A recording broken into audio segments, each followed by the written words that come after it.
AITA for stealing my friend's bird? For 5 years, I visited my client's house for non-bird-related reasons and became friends with her daughter. In that time, the daughter bought her mother a parrot she couldn't take care of.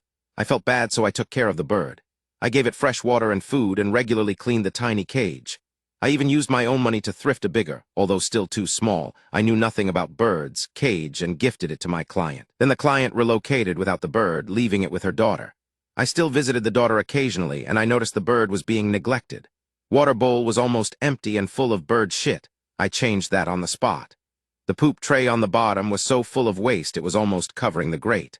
I gently scolded my friend, and she sheepishly said she'd been busy but would get on it right away. I considered asking her about reharming, but I knew she never would because my friend has a pathological problem letting things, pets, and objects go. I came back 2 months later. The daughter had asked me to swing by any time if I was in the area to cut her cat's nails, another thing I'd been doing for years. I went in with permission.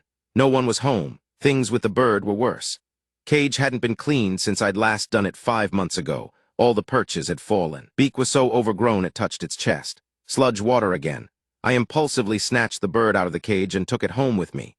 I told my mother I had done something morally gray. She said it had been a rescue.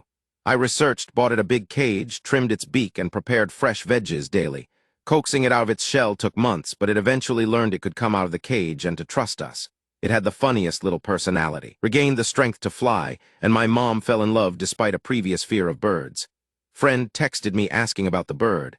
I lied and said I'd never made it to her place. She thought the cats had gotten the cage open and the bird was eaten.